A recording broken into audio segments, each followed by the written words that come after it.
Welcome to Inspiration and Transformation from the Banks of the Ganga with Sadhvi Bhagawati Saraswati, an American sannyasi living at the Parmarth Niketan ashram in Rishikesh, India. Sadhvi is president of the Divine Shakti Foundation, a charitable organization bringing education, vocational training, upliftment, and empowerment programs to women and children.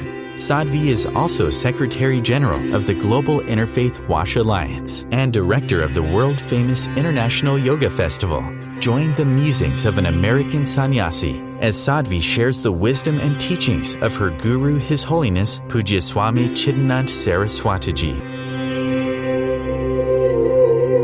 Welcome everyone to Inspiration and Transformation from the holy banks of the sacred Ganga River in the land of Rishikesh, India.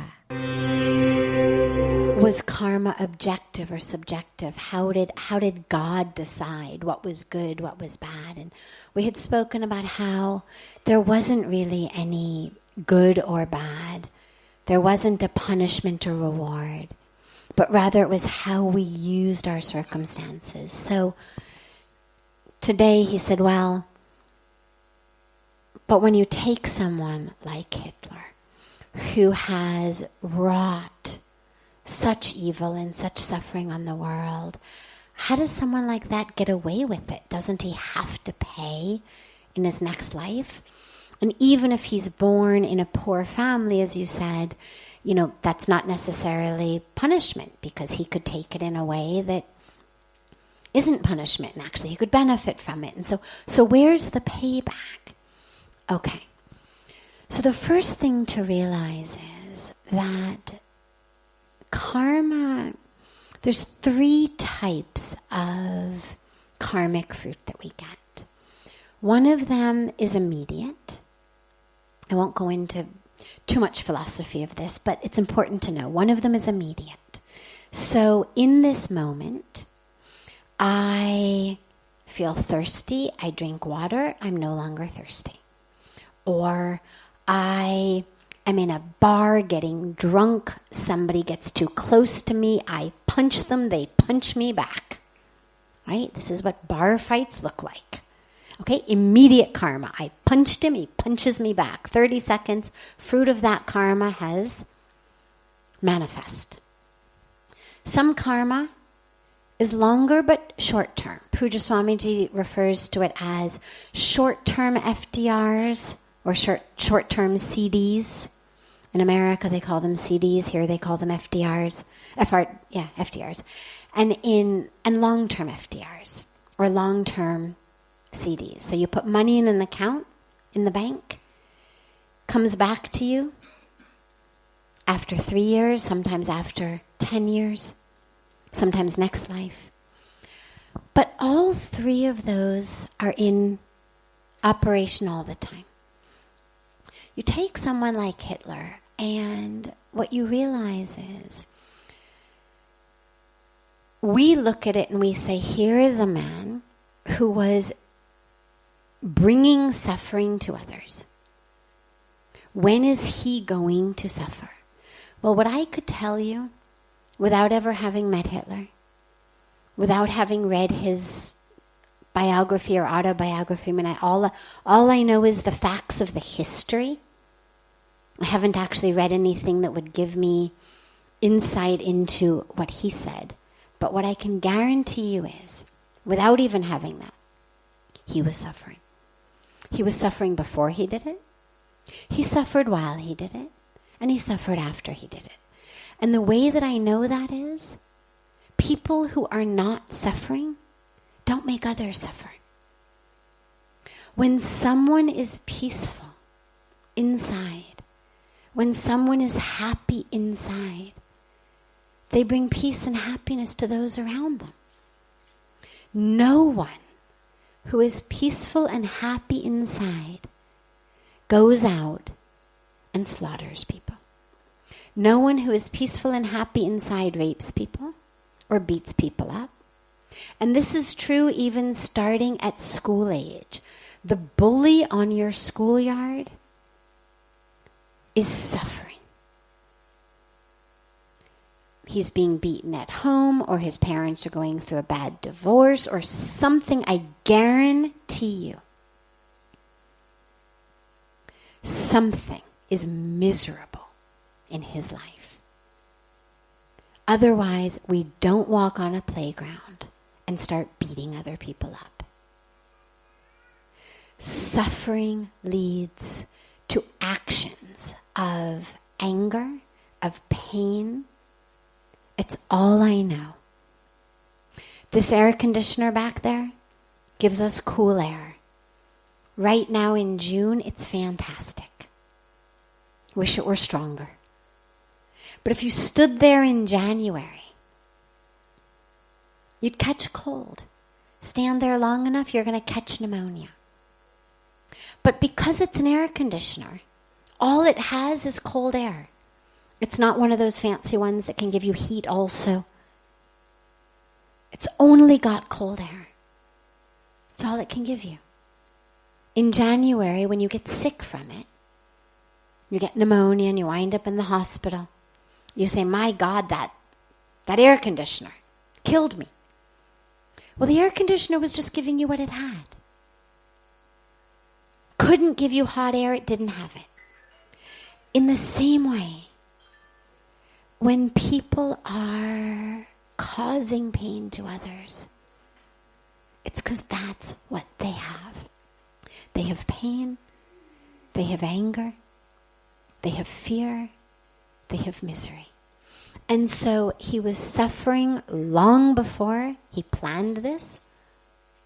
Otherwise he wouldn't have planned it. Only people who are suffering need a scapegoat. I don't need to find someone to blame for what's wrong with my life if I'm not living in a constant state of awareness that there's something very wrong with my life. And if I'm not suffering because of that. I'm only going to look for someone to blame if I'm suffering. If my life is good, or even if it's not so good, but I'm able to take responsibility for it, I'm not going to look around and say, it's your fault. It's your fault. It's your fault. We do that when we're A, suffering, and B, blind. So we know that's the existence he was living in before he even concocted this plan. We know he lived in it while it was on. Or he couldn't keep doing it. And even what we know is he had to go deeper and deeper and deeper into his own suffering. Build walls of separation between himself and the world. Between himself and his own spirit. Because his body was different from the Jews. But his spirit wasn't. And anybody who's meditated, anybody who has connected to spirit at all in any circumstance, connects automatically to all of creation. You cannot connect deeply to spirit in a mandir, in a church, in a mosque, in a gurdwara, in the woods, anywhere in the world, and walk out of that deep connection to spirit and start killing people. Because as you connect to spirit, it connects you to creation. And so in order to keep doing what he was doing, he had to dig himself deeper and deeper and deeper. And of course we know he suffered afterwards, when he had to run away and hide, going from being someone who was a dictator to someone who was hiding in a bunker, even just simply from the ego perspective, was suffering. So that's what we're going to call the suffering in the moment. That's the in this moment fruit of my karma. It was fruit that bore fruit long before he even did his karma. What we also know is that in the future, he's going to suffer from it. But it's not about poverty. Because you're right, as we were speaking last night, that may be a very conducive environment for someone. But he's going to be in an environment that's going to give him the fruit of that suffering. Exactly what it looks like, I have no idea. But what I know is that's going to come to him. Because that was a long-term FDR that he put in the bank. And at some point, he's got to come back and empty that account. As a human, as an earthworm, who knows? But that's how the law of karma works. It's not you're evil in this life, so you're poor in next life. That which I get is that which I've sowed. He didn't sow poverty. He sowed seeds of separation. He sowed seeds of inhumanity. He sowed seeds of wielding power over others, of taking away people's actual gift given to them by God, which is their life. You don't get to do things like that without that fruit coming. What the fruit will look like, I don't know.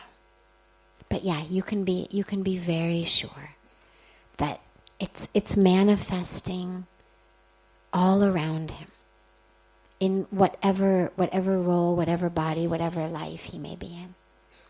But also, lastly, that as we spoke, the fruit of our karma is also given to us so that we peel back layers and we get closer to God. And that ultimately the reason we're here is to recognize our oneness with God. And that's true about him too.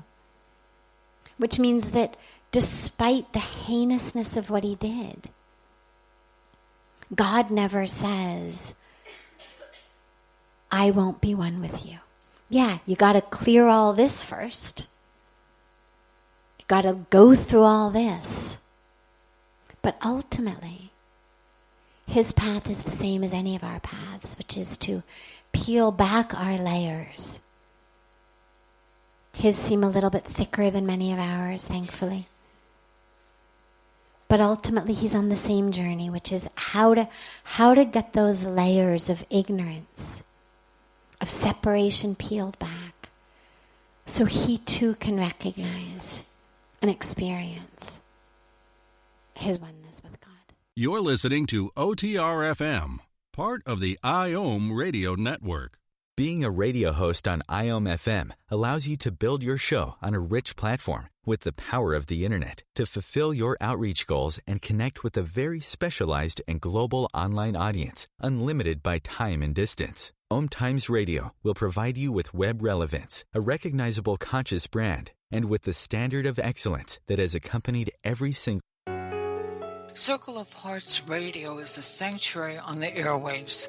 Join me, Grandmother Alaya, in the circle on Sunday, 2 p.m. Eastern as I share information to both enlighten and nourish your soul.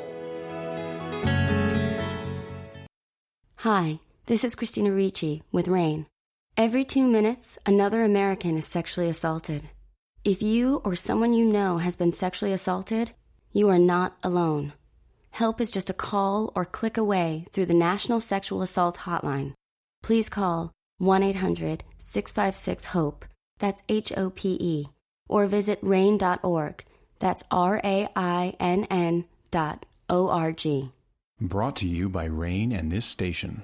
Welcome back to Inspiration and Transformation. I'm so glad to have you all back here with me. I'm always in a state of turmoil, thinking too much about events beyond my control, and this is affecting my health. What advice can you give me, please? It's funny because usually when people are in turmoil, what you'll hear them say is, I'm in turmoil because this person does that. Or I'm in turmoil because my husband this, or my wife that, or my children this, or my in-laws that. And then we have to be the ones to say, actually, it's not that person. It's actually your thoughts, and, you don't have any control over another person's actions, etc., etc. But here, it's interesting because the question actually already has the answer embedded in it. They don't need me to say, the problem is your thoughts. They don't need me to say, other people's behavior is out of your control. They know that. She begins, or he begins with, my state of turmoil is from thinking too much about events beyond my control. So they're already almost there. The advice, therefore, of course, as well, so how can you stop? When you know the problem is you're almost there to the solution. The dilemma usually comes when we think the problem is someone else or something else. It's the traffic, it's the interest rates, it's my weight, it's my in-laws, it's this, it's that. But the problem is always in our own mind. Always. Doesn't mean things don't happen in the outer world. They do. But that's not what actually causes us the problem. The problem is how we react to, how we think about that which happens in the outer world. So, how then do we stop? Well, when you realize that something that you are doing is negatively impacting your health, whether it's something like smoking cigarettes, drinking too much alcohol, eating too many cookies, living in Delhi where it's too smoggy, when you realize that something that you're doing is impacting your health in a negative way, you only have two choices. Either keep doing it or stop doing it. Both options are in your hands. You can keep smoking, your health will keep getting worse. You can keep eating too many cookies, drinking too much alcohol, breathing too much in Delhi, your health will keep getting worse. Or you can make changes.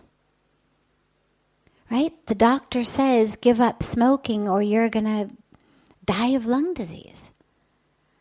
We've got a choice. God has given us free will. We spoke a lot last night about free will. Or maybe it was the night before about free will. Choice is ours. Keep smoking, die of lung disease. Keep eating too much, drinking too much, living places that are polluted. Well, it's a choice that we're making. We have that free will. But then, of course, there's the repercussions, which is my ill health. Similarly with our minds. There's not someone outside of us pulling the strings and saying, happy, sad, jealous, competitive, blissful, peaceful. It's us. It's the choice that we make every minute. And I don't say that to simplify it or to make it sound easy. It's not easy. Working with your mind is probably the hardest thing in the world to do. But it is the only way in to pretty much everything else we want. And so we better get started. Whatever we're looking for, whether we call it joy, whether we call it peace, whether we call it love, whether we call it fulfillment, contentment, whatever word we use for really the core of what we're looking for, whether we aim higher, enlightenment, wherever you are on that spectrum, The only way in is through your own mind.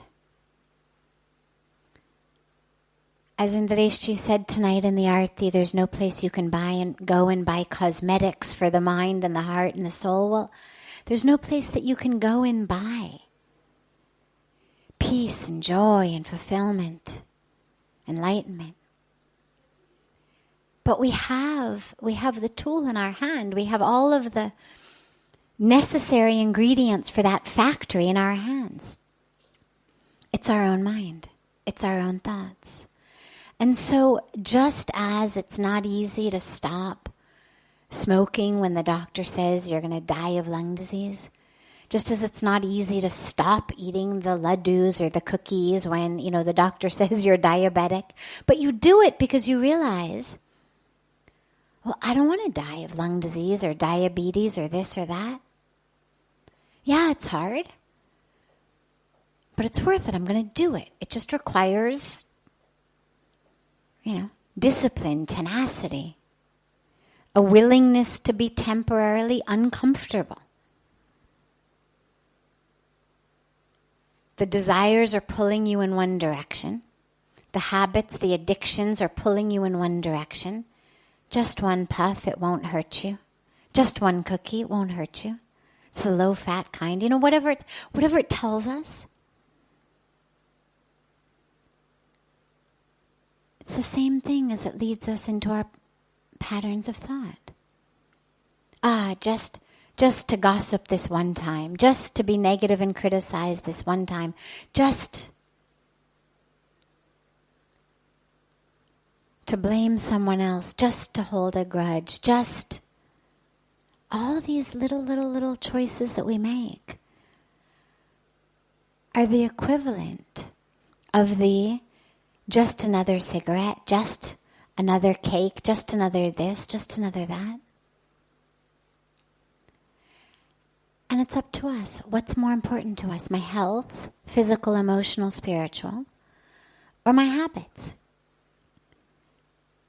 And when our health is more important to us than our habits, when our health is more important to us than our desires, when our health is more important to us than the patterns in our own mind, then we start making changes. Puja Swamiji always says, whenever you wake up, it's morning. And whenever we decide, my emotional health, my physical health, my spiritual health is most important to me, we're going to start doing things for it. There's a wonderful story of a disciple who says to his guru, I'm not getting enlightened. I'm not connecting to God, and I'm meditating, I'm trying, I'm doing it, but it's not working. And the guru says, well, so when you meditate, what happens? The guy says, well, first of all, I always mean to meditate, but so many times other things come up, I get busy, I don't do it. And then when I do it, my mind wanders. So many things to think about. Then I get tired, I stand up. So the guru says, come with me. He takes him to a river that's nearby and gets the guy in the river. And in the river, he holds the disciple's head underwater.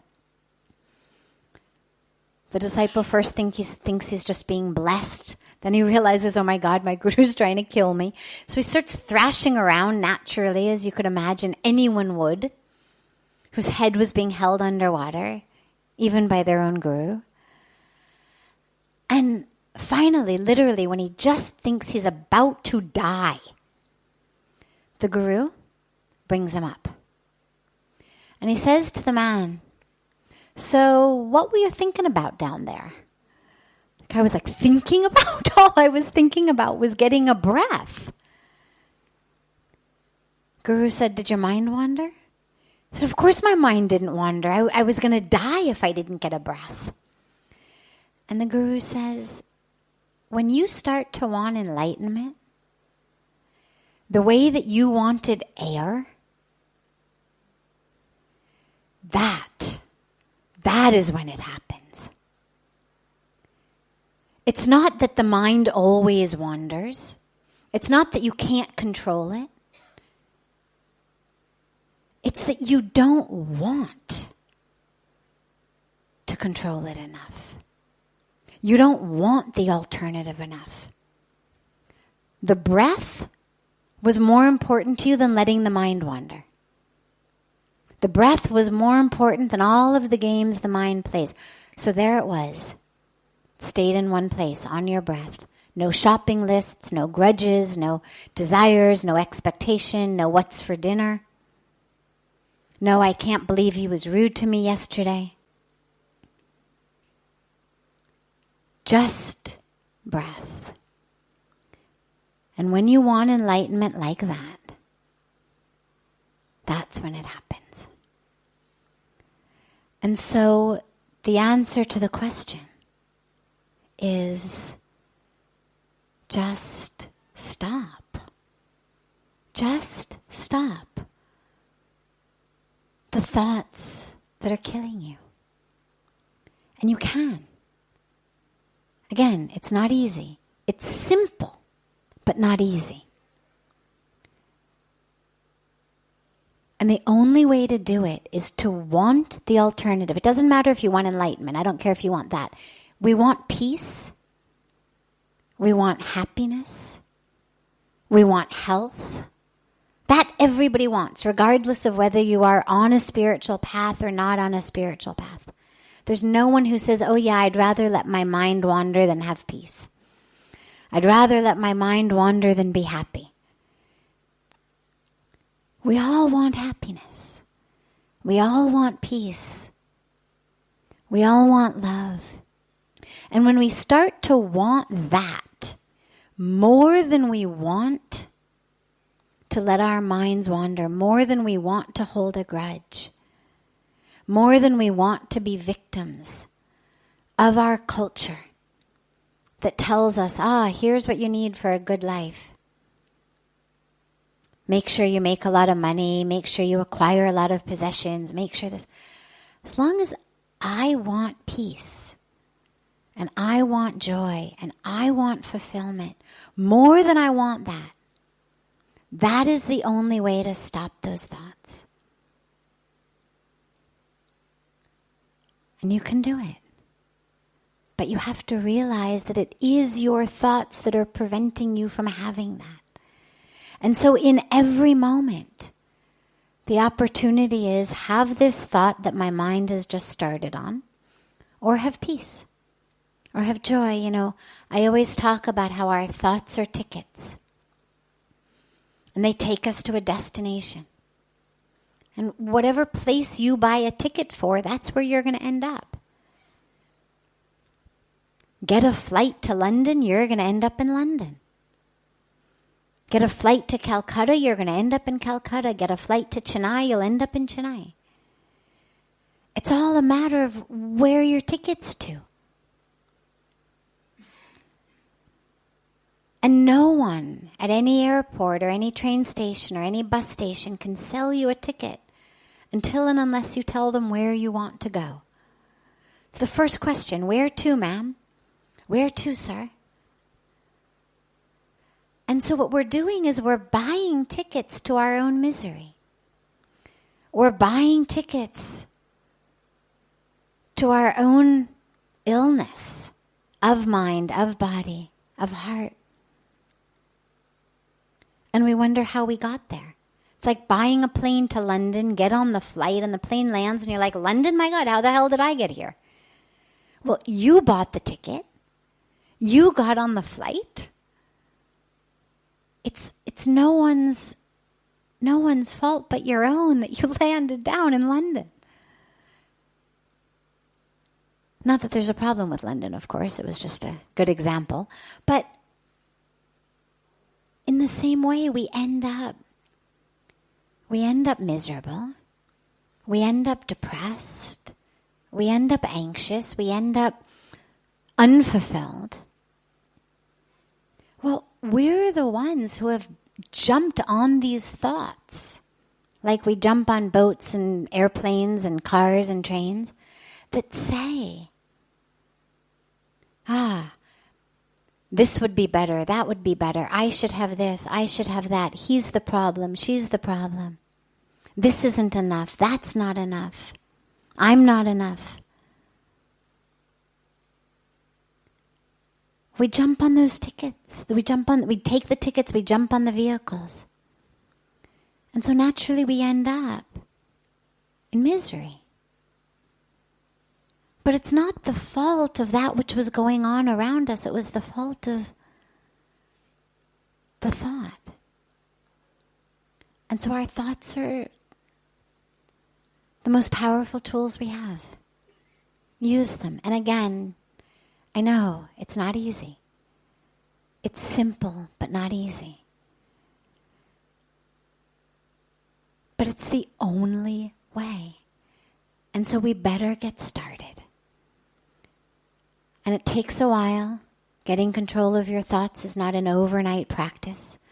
But nothing worth doing is an overnight practice. Whether you become a ballerina, whether you become a pianist, whether you become a scientist, nothing happens overnight. You learn, you work, you practice. And it's the same thing with our own minds. We practice. And slowly, slowly, slowly we find ourselves much less frequently ending up in destinations that we had no interest in going to. We find ourselves much less frequently with tickets in our hands to places that we never wanted to end up. And we get that control. And then we start to be able to say, Acha, where do I want to go? I want to go to joy. All right. What are the thoughts to cultivate? I want peace. What are the thoughts to cultivate? I want love. What are the thoughts to cultivate? I want enlightenment. What's the way to work with my thoughts and the space between them in order to get there? It's all in our thoughts. It's all in our mind. The scriptures tell us that the mind is the only answer, whether to our enlightenment, to our freedom, or whether to our bondage. It's all in the mind. So why start anywhere else? Why look anywhere else for the source of our problem? Begin. And slowly, slowly, slowly, slowly, keeps changing. Every day you make a difference. This is OTR-FM, part of the IOM radio network. OMTimes magazine is one of the leading online content providers of positivity, wellness, and personal empowerment. A philanthropic organization, their net proceeds are funneled to support worldwide charity initiatives via Humanity Healing International. Through their commitment to creating community and providing conscious content, they aspire to uplift humanity on a global scale. OMTimes, co-creating a more conscious lifestyle. Do you have time to read that inspiring book or that blog post you've been meaning to get to? In your busy world, how do you improve yourself and keep your life going? I'm Lisa Kay, and my Between Heaven and Earth radio show can transform your life just by listening. Be uplifted with inspiring topics, positive stories, and ideas that really work. Between Heaven and Earth Radio is conscious living for your soul, every Wednesday at 4 p.m. Eastern Time. Baldwin with People for the Ethical Treatment of Animals. I grew up loving circuses and other traveling animal shows, but it never occurred to me what life might be like for the animals. Training wild animals to do things they don't understand takes force. Routine discipline with a hook or whip with the heel of a boot shows the animal exactly who's the boss. Don't patronize animal acts. Please contact People for the Ethical Treatment of Animals. 757-622-PETA. Welcome back. This is Sadhvi Bhagawati Saraswati with inspiration and transformation. How is it that religion can be part of the solution to the environmental crisis? Well, when you think about what religion really is, forget the bad name it's gotten, forget the way that religion's been co-opted by things that aren't religion. It's been co-opted by power, it's been co-opted by politics, it's been co-opted by economics. But forget that, because that's not actually religion. That's people who want power, people who want money, people who want all sorts of things using religion to convince other people to do things for them. So, for example, if I want to be the king of a much bigger part of land, much bigger piece of land, and I say to people, go out there and risk your life so I can be in charge of a bigger piece of land. Very few people are going to do that. I mean, you've got to have people really devoted to you or really scared to be prepared to risk their lives so I can be the head of a bigger piece of land. But if I say to you, God wants you to do it. It's not the land. You're fighting for God. And even if you lose your life, you're going to God. God will reward you. So it's not about God. It's not about religion. God has been instrumentalized, exactly, to sell our agenda. So if we leave that aside and we talk about religion at the purity of what it really is, which is a way for people to connect to God, a way to understand our world, a set of tenets and beliefs and ideas about the universe and about our relationship with the universe, and a set of practices that brings meaning to our life, connection, fulfillment. If we look at religion as that, which is really what it is at its core, it's the full solution to the environmental crisis. And it's important here to realize that I'm going to interchange religion and spirituality, because they really are, at the pure level, one and the same. The only reason that today you have so many people who say things like, well, I'm not religious, but I'm spiritual, is because religion's gotten a bad name. Because religion has been co-opted. And so when people say that, what they mean is, I believe in God, maybe not by your name or form, but I believe in this divine presence. But no, I'm not going to sit in your box. I'm not going to be suffocated. I'm not going to be boxed up and wrapped up. I'm not going to fight to kill other people who aren't in our box. So that's what people mean typically when they say, well, I'm not religious, but I'm spiritual. So in an ideal world, they really overlap. And when we're talking about the environmental crisis, religion, spirituality are the answer. And they're the answer because the alternative, in most cases, is pretty much what for me. That's how most of us live. What for me? How can I be the top of my class? How can I be the one who scores the most goals in the soccer game? How can I be the one who's the valedictorian of my class? Then, of course, how can I get the best job? How can I make the most money?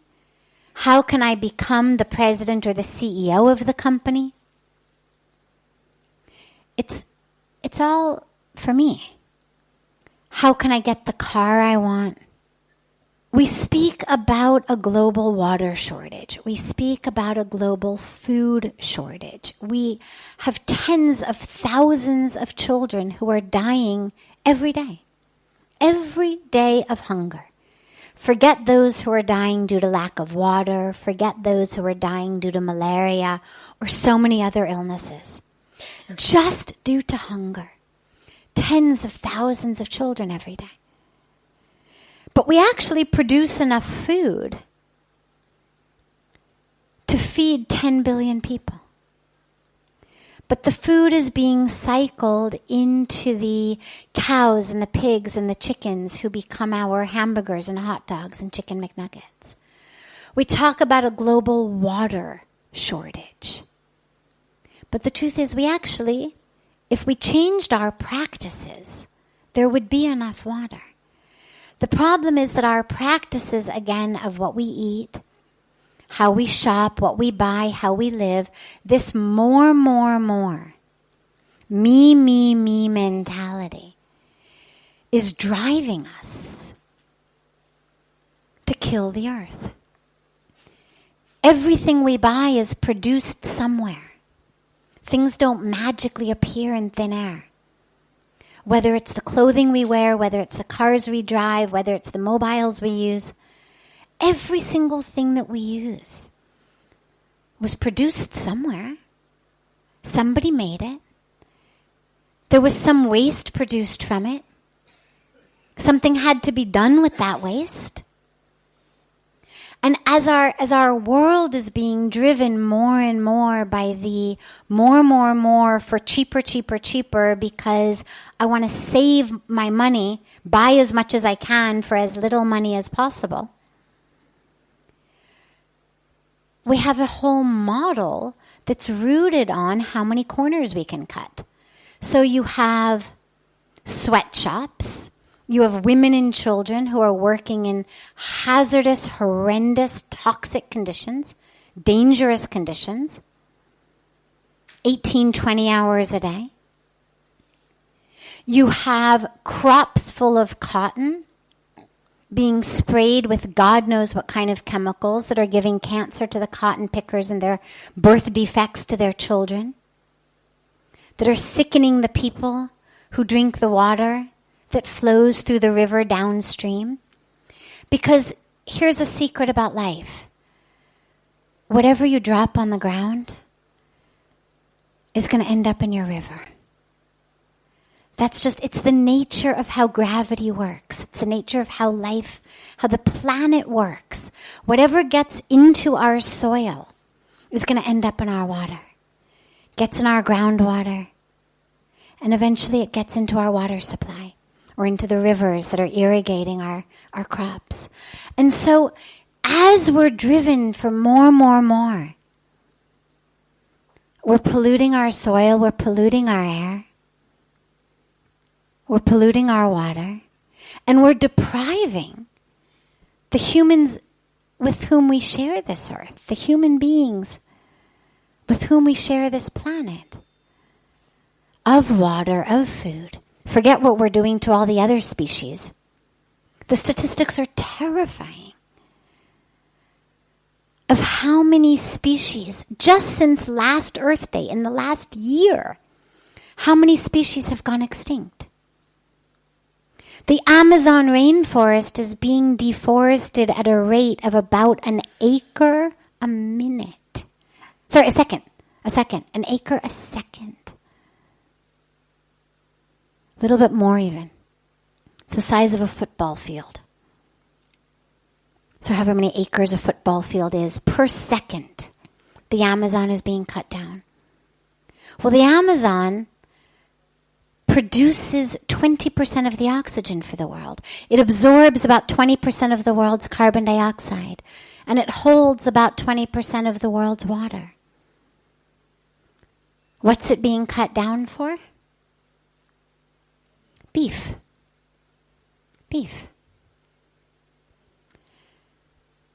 Hamburgers. So we circle back to the question of what's the role that religion can play. Well, there's two aspects. One is more superficial, one is deeper. On the superficial level, we look to our religion for our tenets of how to live. So our religion hands us, here's your 10 commandments. Here's the rules of life. Here's what we do. Here's what's pop and punya, wrong and right. This is what our religion hands us. So many things we do that our children ask us, why do we do them? And particularly in India, and we say, I don't know, but this is just, it's what we do. It's our culture, it's our dharma. It's what we do. So religion has that role to play to teach us that what we do is we live for the planet. We focus, as Pujya Swamiji says so beautifully, not on what for me, but on what through me. How can I be a vessel for the divine to flow through me? We perform this beautiful yagna every night on the banks of Ganga. The message of the yagna with all the mantras is idam namam. Idam namam. The mantras end with that term, idam namam. Not for me, but for you. Not for me, but for you. It's not about what for me. So that's one thing religion does that's very, very important. On a deeper level, though, religion and spirituality connects us with our true fullness. Why do we need shopping therapy, right? The number of people, the percentage of items that are purchased, not because we need them, but simply because we decided to go for shopping. Well, what are you going to buy? I don't know. Jaake dekh lungi. I'll go, I'll see what's there. Well, on a rational level, that makes no sense. I mean, if you really pull that apart, I'm going shopping. For what? I don't know. Well, then why go shopping? I mean, if you don't need something, why would you go? But we go because, not because my toes are poking through my shoes and so I need a new pair. But we go because we're bored. We go because we're depressed. We go because we're anxious. We go for 100 reasons other than because we need something. And in that shopping therapy, that very, very temporary high we get with a new pair of shoes or new handbags or new clothing, the high is very short, but the ripple on the earth is very far, very long. And so when we're connected spiritually, we don't find ourselves going for shopping therapy. You don't see a lot of the saints and the sages walking into department stores, kind of roaming around, thinking, Acha, what should I buy today? Chalo, let's go for shopping. Never once, I've been here 22 years, never once have I heard Pujya Swamiji or any of the other saints say to each other, Acha, I know what we should do today. Let's go shopping. Let's go to the mall. Even just to see what it's like, never. Because they're full. They're full inside.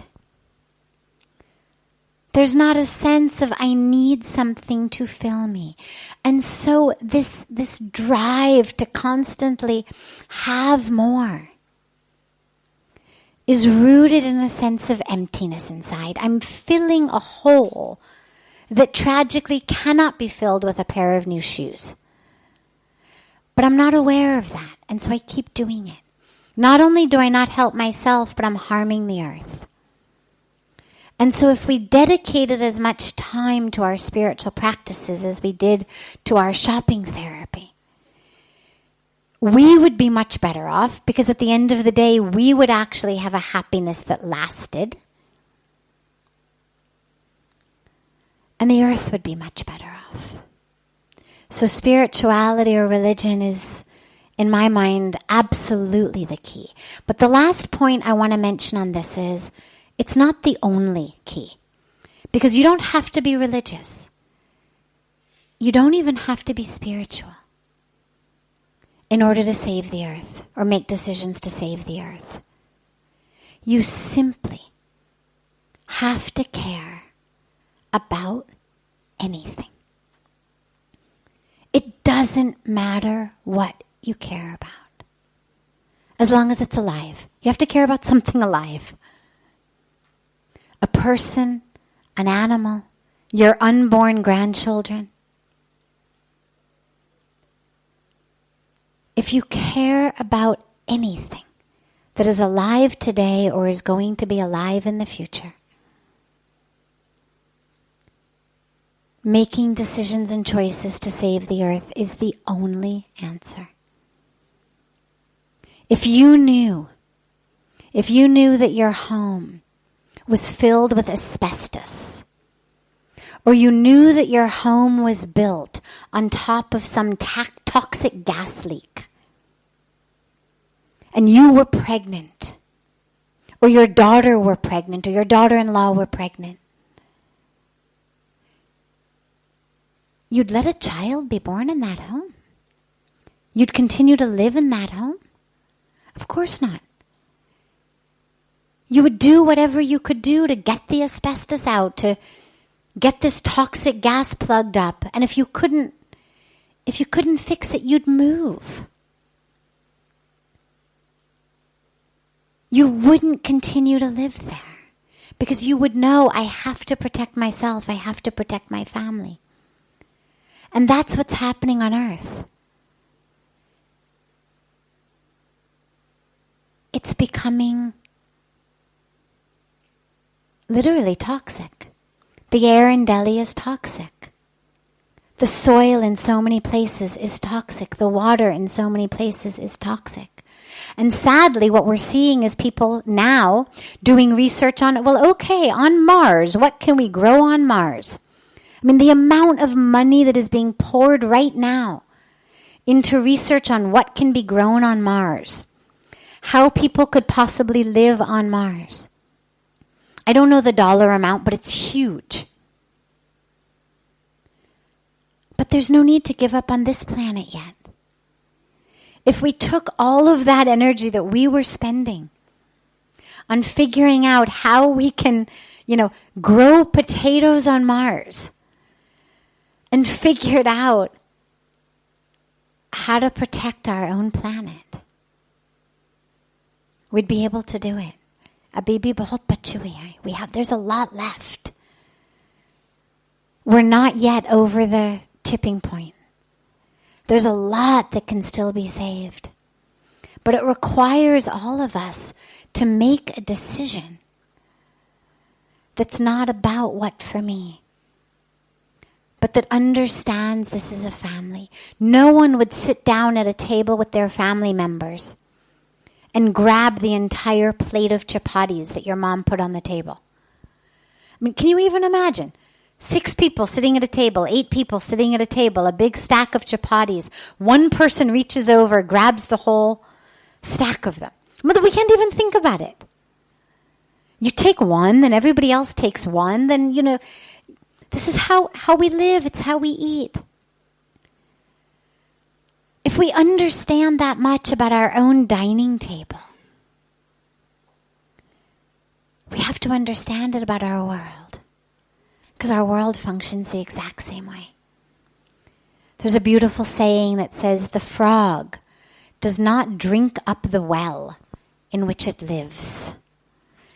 And that's what we're doing.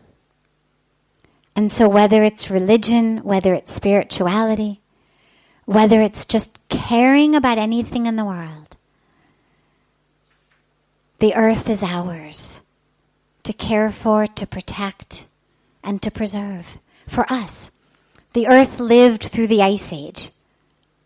She'll live again.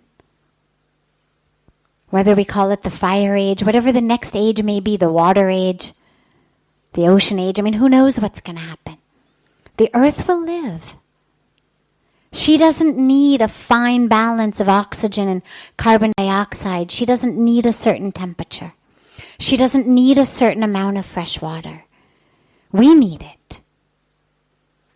So it's us we're protecting. Us we're preserving. And that choice is up to us. This brings to a close this hour of inspiration and transformation. Thank you so much for joining me I'm so glad to be together with you all each week. And I look forward to being together again next Thursday, same time, on OMTimes Radio.